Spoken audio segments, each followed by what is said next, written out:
Sao Paulo, Brazil, 1988. Gulf Breeze, Florida, 1988.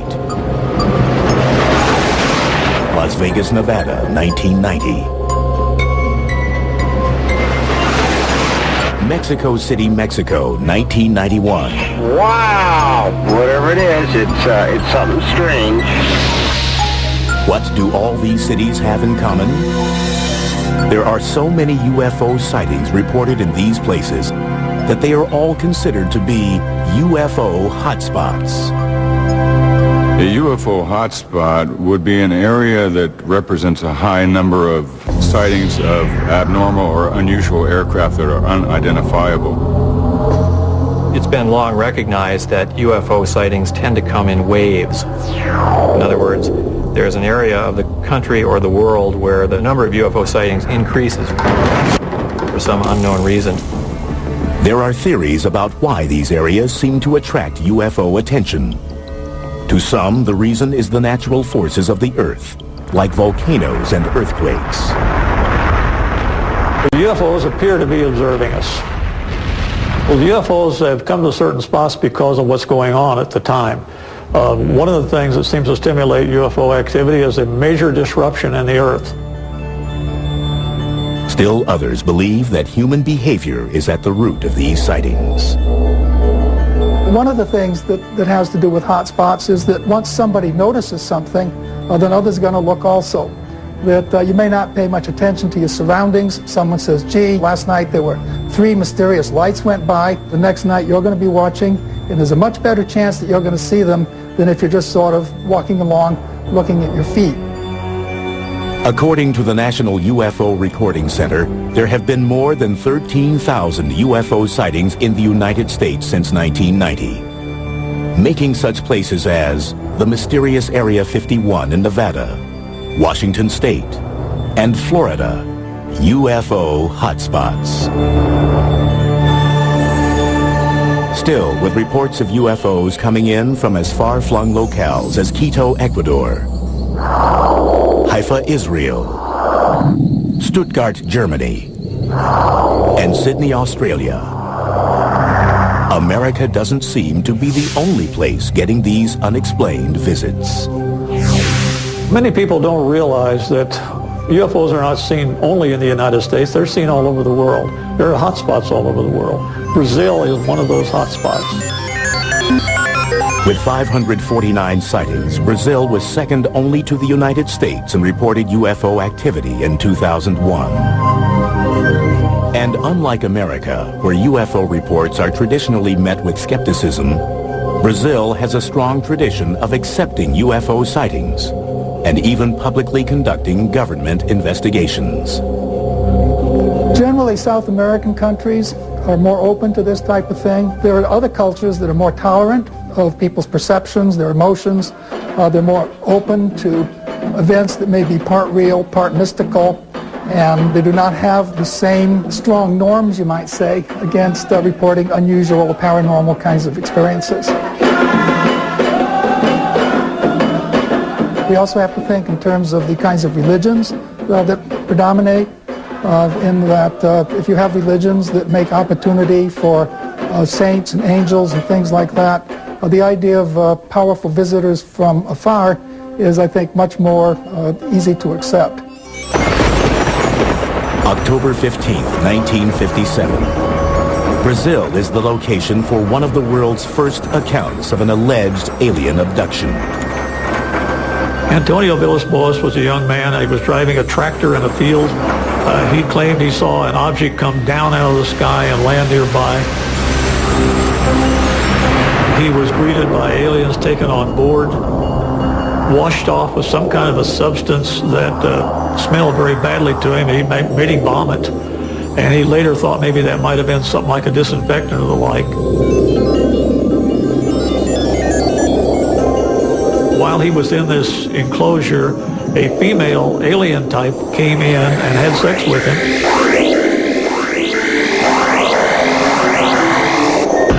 And then then went away, and he was dumped back out. To many, this seems like an outlandish story. But V.S. Boas' reluctance to profit from the incident lends the tale an air of credibility in many quarters. And several months after the incident, the story gets some scientific backing when he is diagnosed with radiation poisoning. He is examined by Dr. Olevo T. Fontes, a professor of medicine at the National School of Medicine of Brazil. One of the very important people in Brazil was a Dr. Olevo Fontes. He was a medical doctor. He worked for the Brazilian government. He investigated the case, and he said that as far as he was concerned, it was a good case. It really happened the way that the young man said. Less than 6 months after the alleged Vilas Boas abduction, the Brazilian Navy has a well-documented encounter with a UFO. In February of 1958, aboard the Almirante Saldanha, a civilian photographer named Almiro Baruna takes 5 photographs of what seems to be a ringed, oval-shaped object. The photographs are shown to Juscelino Kubitschek, the president of Brazil. Not wanting to keep this information secret, Kubitschek releases the pictures to the public, and they soon appear on the front pages of the nation's newspapers. That particular UFO was never seen again, but UFO incidents like that on board the Almirante Saldanha continue to be reported to this day in Brazil. In the mid-1990s, Brazil's UFOs again make worldwide headlines.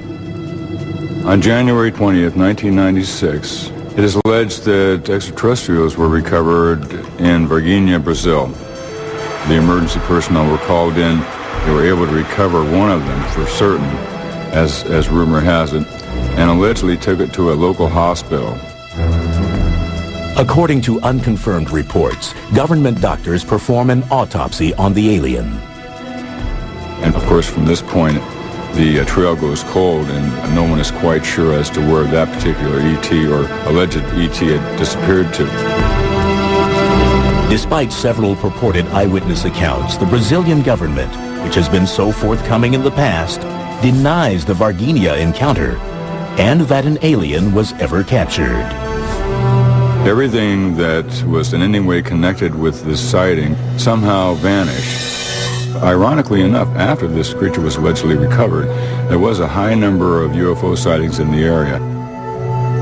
While most experts doubt the veracity of the Varginha ET incident, the long persistent history of UFO sightings in Brazil is harder to ignore. One curious theory proposes that the ongoing destruction of the Amazon rainforest may be attracting extraterrestrial attention.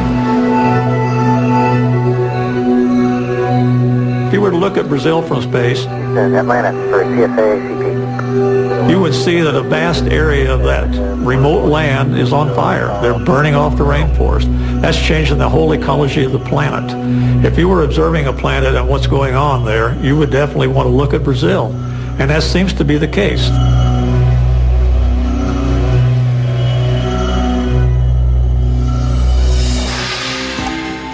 Coming up, in Mexico, mysterious images caught on tape during a solar eclipse seem to suggest that the world's sacred sites may be UFO hotspots.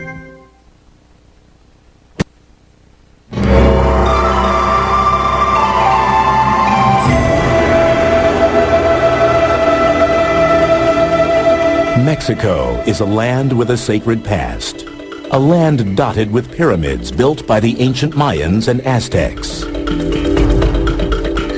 Monuments to the gods still standing hundreds of years after their makers are gone. Could the sacred energy that permeates these buildings be attracting otherworldly visitors and making Mexico a UFO hotspot? There are areas around the Earth known as sacred spots. And these areas have been known for a large number of sightings of abnormal or unusual aircraft that are unidentifiable. July 11th, 1991. in an event predicted hundreds of years earlier by the Mayans. The longest solar eclipse of the 20th century shrouds Mexico City in midday darkness. Millions of people look towards the heavens, many armed with their video cameras. But their cameras capture more than they expect. People all over the city, Mexico City, were taking videos. And they were getting things that weren't the eclipse. They were getting strange things flying around in the sky. Nearly 20 different people scattered across the city videotape what appears to be a saucer-shaped object floating above the horizon. Theories surface as to what the strange object may be. Once the moon passes directly in front of the sun, of course, it gets quite dark, and you start to see the stars, you can see the bright planets, you can see Venus or any other bright star or planet that happens to be above the horizon at that time. Undoubtedly, that's what a lot of people were seeing. But when all of the different videos shot from multiple locations around the city are analyzed, the images seem to show Venus and the mysterious object as clearly separate entities. Some experts offer another theory. Perhaps the phenomenon is the result of the video cameras themselves, as Mexico's emergence as a UFO hotspot coincides with the proliferation of affordable home video recorders. A camcorder is made with an automatic focus and an automatic aperture control to try to control the amount of light. And so it is not made to focus against a dark background. An automatic camera cannot focus on these objects without seeming to impart motion and changes in shape to it. But many disagree that the sightings were just a trick of the camera and point to subsequent events as proof. Over the course of the next 6 years, more than 1,500 videos and photographs of UFOs surfaced throughout Mexico. Many of the alleged UFO sightings appear near ancient Mayan and Aztec pyramids. One area with a lot of sightings is Tepoztlan, a resort village some 60 miles south of Mexico City. According to UFO researcher Carlos Diaz, 60% of its residents report having seen a UFO. And local air traffic controllers confirm that radar regularly detects unidentified objects over the area.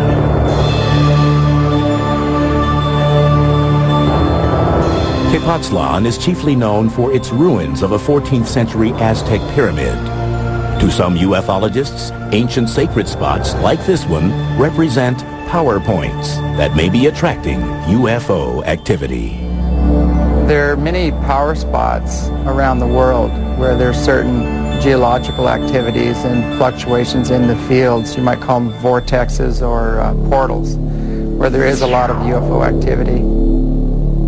Some believe that extraterrestrials have used these portals to enter our world, and also that they may have actually been responsible for the construction of some of the world's ancient sacred sites, including the Great Pyramid in Giza, Egypt. There's less than 2/100ths of an inch tolerance between the stones. The tolerances to which it's built exceed the tolerances that we use in our space capsule. The more you study the Great Pyramid, the more you begin to realize there was something going on there that goes beyond our understanding. More than 4,000 years old, the pyramid is built from over 2 million stones. Each side is perfectly oriented to the cardinal points of the compass: north, south, east, and west. The maximum error between the side lengths is astonishingly less than 0.1%. People have looked at these structures and said, well, you know, they must have built these with some idea of making contact with aliens, or the aliens have somehow helped them build these structures. Another theory is that both the ancient architects who built the sites and the alleged UFOs who visit them are attuned to a supposed geomagnetic energy force called ley lines, a grid-like pattern that covers the entire Earth. Ley lines are geometric, they're like fields or lines of energy, and there's all kinds of intersections of certain ley lines which seem to create magnetic anomalies.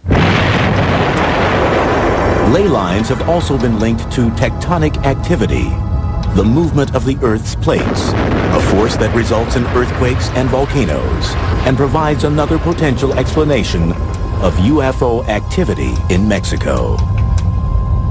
One of the reasons I believe that Mexico City is indeed a hotspot for unidentified flying objects is due to the volcano that's near Mexico City, where large numbers of legitimate unidentifieds have been filmed.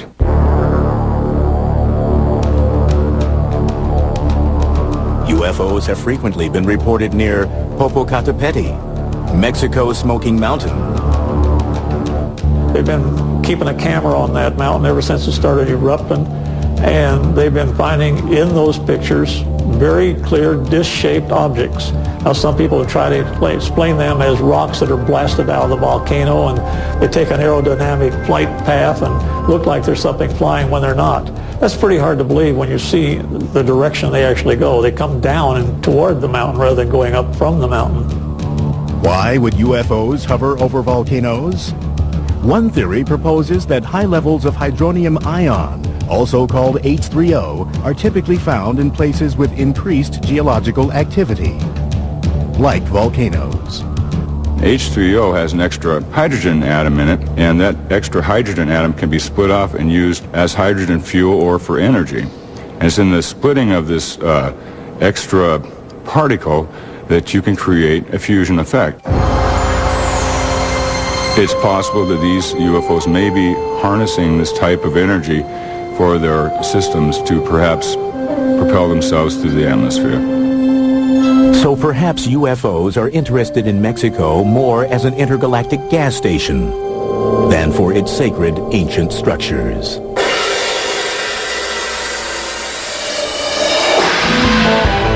Coming up next, 10 of America's nuclear missiles suddenly shut down as a glowing disk hovers above Malmstrom Air Force Base.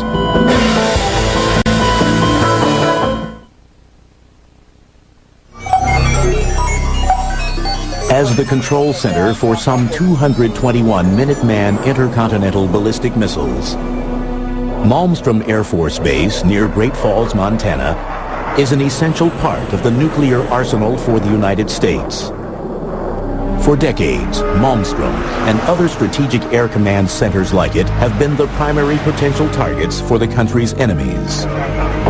But many UFO experts wonder if these bases have also been attracting a different kind of attention. Are America's nuclear installations UFO hotspots? One interpretation of UFO activity is that these entities, assuming that they are entities, are interested in our technological development. We're a very violent species, as you know if you watch television at night. So that alone is a reason that they would have to pay attention to what we're doing. March 16th, 1967. Reports of UFOs at Malmstrom seem to demonstrate an extraterrestrial interest in America's nuclear forces. The way it happened, according to Robert Salas, who was stationed underground in one of the missile complexes, was that he received a phone call from a security guard up on ground level, saying, in effect, that there was a large, red, glowing, disc-shaped object hovering in front of the facility. And the guards were extremely frightened about this, as you can imagine. He kind of laughed and sort of said, you know, back off.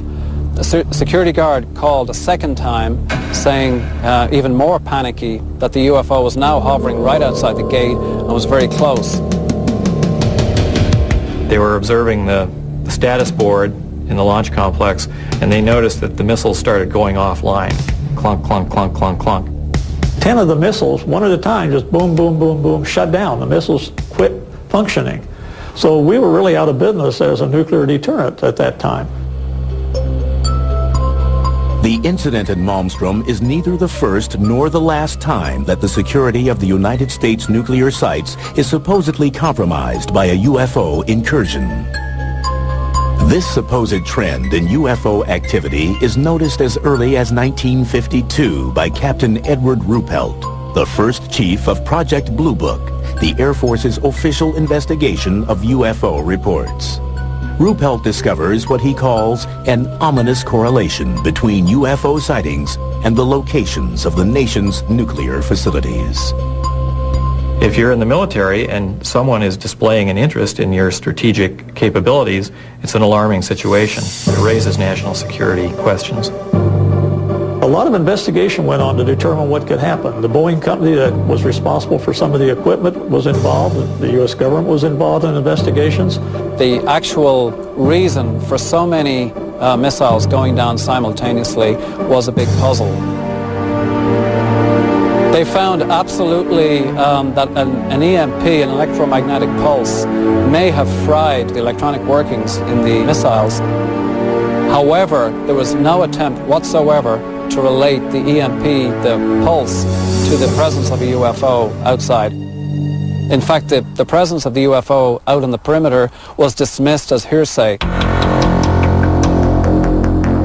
We have no hard evidence that there really were any UFOs there. Nobody got any clear photographs or videos or anything like that. We just have somebody's perception that they went out and they saw a light in the sky. But the source of the EMP, a radiation wave that disturbs the function of electronic equipment, remains undetermined. And the government has never explained why so many missiles malfunctioned at the same time. It's important to bear in mind that these missiles are designed to be independent systems. So if you do something to affect one missile, it won't affect all the other missiles because they're totally separate. So whatever caused this event was able to shut down a whole variety of missiles that were spread around a large geographical area around the launch control complex. Fewer than 10 years later, 5 Strategic Air Command bases, including Malmstrom, are placed on high priority alert as a result of repeated reports of UFOs over nuclear weapons storage systems. In 1975, right along the northern tier frontier, in many of the different Air Force bases, Falconbridge in Ontario, Canada, Loring Air Force Base in Maine, Woodsmith Air Force Base in Michigan, Minot Air Force Base in North Dakota, and Malmstrom Air Force Base in Montana, all experienced a series of unidentified objects. Some of these were explained away as helicopters, some of them were explained away as unidentified aircraft, some of them were called UFOs, but the general theme was that Air Force space was being violated at random by a series of aircraft that should not have been there. At each of the bases, official logs record eyewitness accounts of the UFOs, and they are tracked by radar as well. In each case, the UFO reportedly hovers above the base, specifically the weapons storage area, for up to 40 minutes. All attempts to intercept or positively identify the UFO from the ground or with fighter jets in the air fail. The incursions are brought to the attention of the Commander-in-Chief of NORAD, the North American Air Defense Command. An investigation ensues. The initial thinking behind the unidentified objects over the Air Force bases in the northern tier was thought to be potentially Russians or else some other enemy. The only information we have is that the eyewitnesses described objects that behaved in a very unusual fashion. They glowed red, for example, and it doesn't sound like any technology that the Soviets had at that time.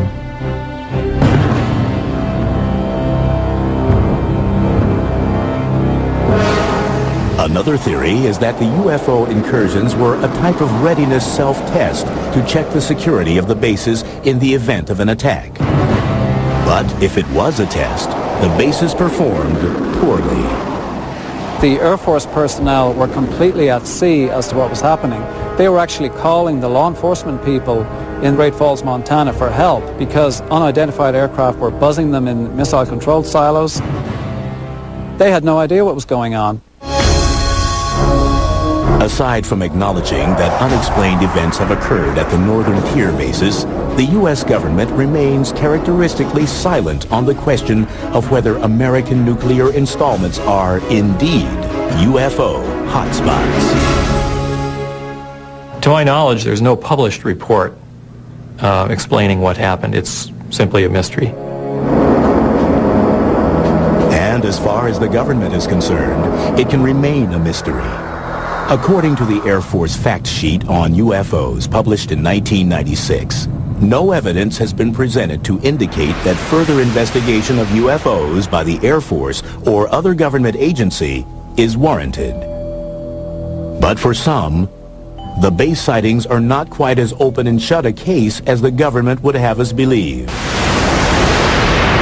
We think the reason that the military tend to downplay this whole phenomenon is because the Department of Defense, by definition, needs to defend. And if theoretically there are objects that are able to violate United States airspace with impunity, that sets up a very big question mark about the efficiency and the abilities of the Department of Defense. But they are as bewildered and as puzzled and as intimidated as everybody else is.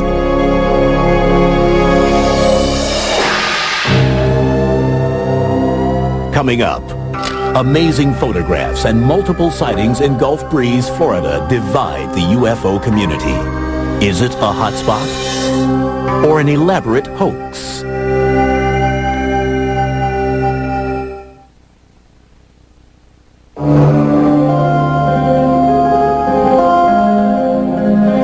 It's November 11th, 1987, and Ed Walters, a building contractor in Gulf Breeze, Florida, is about to experience the UFO phenomenon firsthand.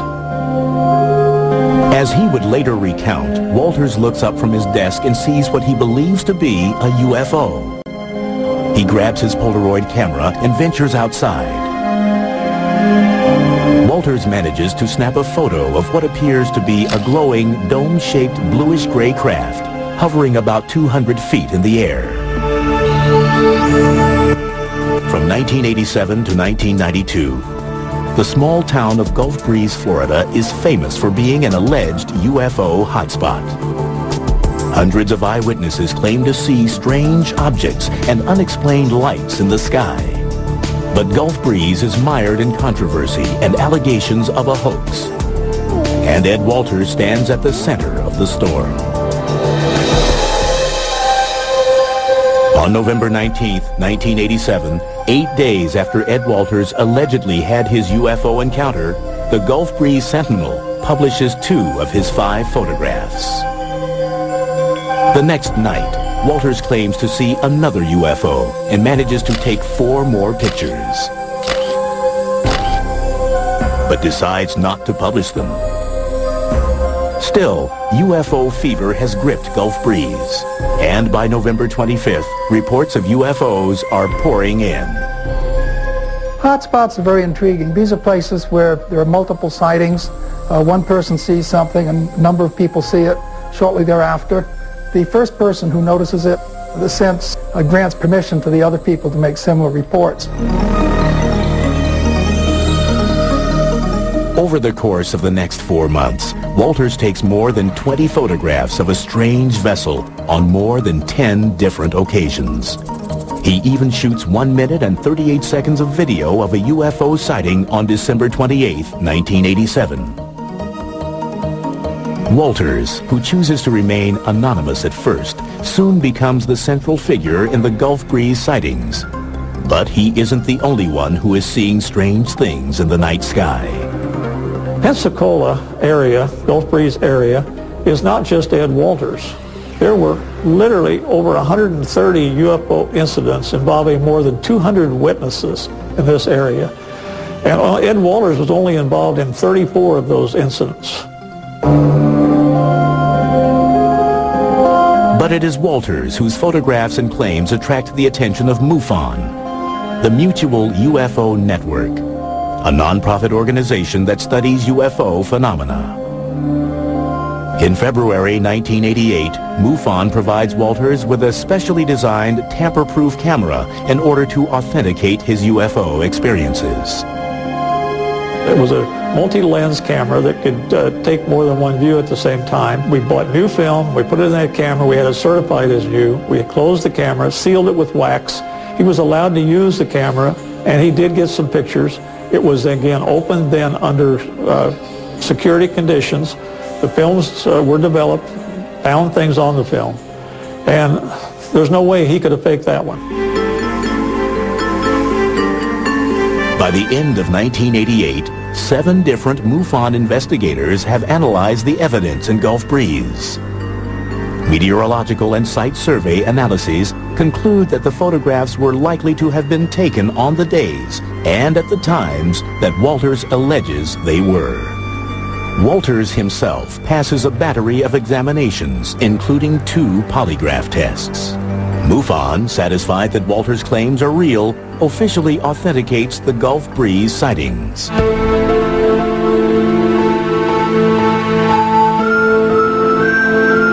But in 1990, new doubts surface regarding the Ed Walters case. First, a model that resembles the UFO in Walters' photographs is found in the attic of his former residence in Gulf Breeze.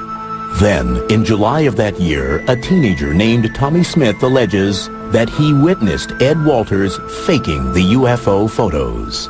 MUFON begins an investigation in a skeptical stance. It's like any private investigation or any police investigation. We go about it the same way. And like in any crime case, if more evidence comes along, we'll reopen a case. And we did reopen the case in Gulf Breeze because of Tommy Smith's allegation that Ed Walters had hoaxed it.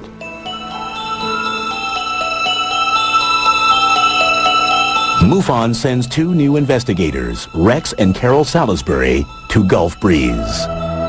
The Salisbury's findings indicate that Ed Walters doctored the photographs, particularly one called Photo 19, that shows the reflection of a UFO on the surface of a road. The Salisburys believe that the photo was most likely made by using a small model and double exposure. But their conclusions are rejected by MUFON. They believed that the other sightings at Gulf Breeze were real. They stated that in their reports. They just didn't believe Ed Walters. Basically, MUFON fired them and sent somebody else in to authenticate, quote-unquote, the sighting. The new investigator, named Gary Watson, questions the veracity of Tommy Smith's testimony. He also alleges that the model UFO found in the attic of Walters' former home was planted by someone who wanted to discredit Walters. Watson concludes that Ed Walters' photos and story are true. Despite the controversy over the Walters sightings, reports of a new UFO begin to emerge in Gulf Breeze. Instead of looking like ships or vessels, the new sightings are characterized differently. There were various kinds of lights that were seen. Big red globes, little white lights, some lights that maneuvered, some hovered, some shot away, some just disappeared. When you know it. From 1990 through 1992, residents of Gulf Breeze see the strange lights so often that they give them a nickname, Bubba. They organize sky watches, and by 1992, there are 170 recorded UFO sightings of Bubba. But then, in 1992, the lights disappear as mysteriously as they had appeared 2 years earlier. The lights have never been explained, and the Ed Walters case still divides the UFO community. Although strange lights are still occasionally seen in Gulf Breeze, it is no longer considered to be a UFO hotspot. Whatever supposedly was going on in Gulf Breeze, it's not going on anymore. Oh, look at that. Look at that. Oh, it doubled. There it goes. It's doubling. Up next, a Washington state man claims to be living in the middle of one of the world's major UFO hotspots.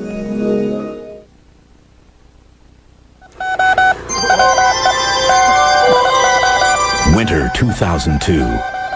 Deep in the Mojave Desert, an alleged UFO hotspot, a flashing light beams a hopeful Morse-coded message to the stars. Hello, we are peaceful. Dr. Colm Kelleher and his colleagues at the National Institute of Discovery Science, or NIDS, are searching for signs of intelligent life in the universe. Armed with a light-gathering telescope, an electrospectrometer to analyze the light, and geomagnetic sensors to measure radio and microwave emissions, Dr. Kelleher hopes to amass physical data to prove, beyond a scientific doubt, that UFOs exist. The primary focus is to try to get physical data with respect to UFOs, and I think only a person who's been working in this field for quite a while would appreciate the absolute difficulty in getting physical data on UFOs, because you never know when they're going to appear, you never know how long they're going to stay, and you never know why they would appear in a particular place.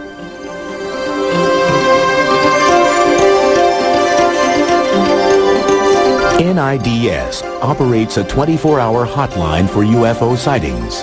And although 95% of the accounts turn out to be IFOs, identified flying objects, like airplanes or weather balloons, there is still the 5% that defies explanation. And that 5% is what interests Dr. Kelleher. If we got a series of reports, say in the last 5 or 6 months or even a year, from the same area, same location, different eyewitnesses that appeared to corroborate, we would take those reports seriously. And one alleged hotspot that is raising some serious questions in the UFO community is the Yakima-Mount Adams area in southeastern Washington state. The Yakima Indian Reservation in Washington has the appearances of being a UFO hotspot for many years. UFOs have been reported from the fire towers, from rangers, from people camping, that sort of thing, over and over and over. James Gilliland is the owner of the Sattva Sanctuary, a UFO-friendly spiritual retreat located nearby. He claims the whole area is rife with UFO activity.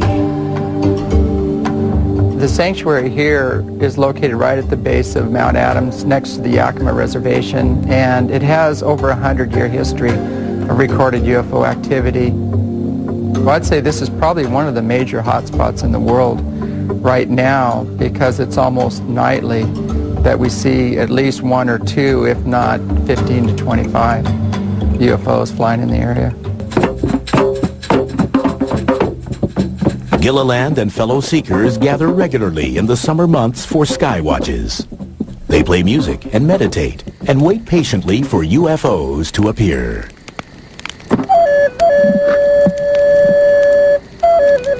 They're looking for people that are very spiritually aware, that have kind hearts, that love people, love humanity and the earth. And those are the ones that will be ambassadors to bring forward their message, because those people have risen to the occasion. As Gilliland and others see it, the anomalous lights that appear above his property exhibit both intelligence and intent. What these ships are doing, they're inquisitive, they're morphing, they're responding to lights, they're responding to the telepathic messages of those people on the ground. Whoa! There we go. We got it. That was a good one. We actually have some that morph from a round object to a triangle when we draw a big triangle in the sky, and then it goes back to a round object and then leaves again with multiple witnesses. When you're talking about lights in the sky, it's very difficult to say what causes them. Are they natural phenomena or are they not? When they seem to fly into an area, stop and react to people yelling or to flashes of light or something else, what causes the reaction? Do natural phenomena do that? One theory proposes that the lights in the sky are not doing anything, but the observer's eyes are. Something called the autokinetic phenomenon. The eye literally cannot focus properly on a single bright point source of light against a dark background, and so it seems to bob around, move around, wiggle, zigzag. All these things are perfectly normal behavior, but it's the behavior of your eye. It's not the behavior of the object itself. Trick of the eye or not, Some believe that Gilliland's role at the center of the UFO activity that surrounds his home is characteristic of all of the areas deemed a hotspot. We've investigated in a couple of quote-unquote hotspots, and we are beginning to realize that any of the areas that we focus on usually has a single individual in that area who becomes a lightning rod for multiple reports from the community.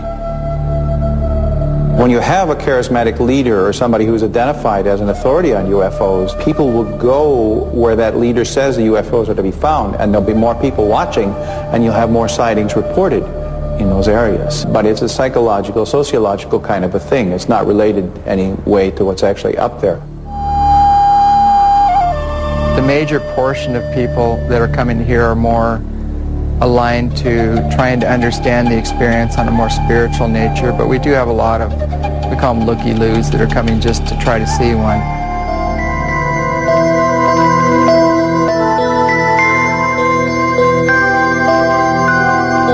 That there are strange, often inexplicable phenomena in the night sky is undeniable. But just what these phenomena are, and whether they tend to cluster in time and place to form UFO hotspots, is open to debate. As far as the skeptics are concerned, on every level, you cannot instill want into another being. You can't get them to open their eyes or look at what's obvious. We showed them footage of ships flying behind trees, landing on the mountain, doing phenomenal feats, making U-turns, right-angle turns at several thousand miles an hour. And their standard pat answer is these are meteors or satellites. It's just amazing. We don't want to feel that we're alone in the universe. We don't want to feel that life is without a purpose. We don't want to feel that there's nothing out there in the way of a mystery. We human beings want our lives to be exciting. But just because something is exciting doesn't make it true.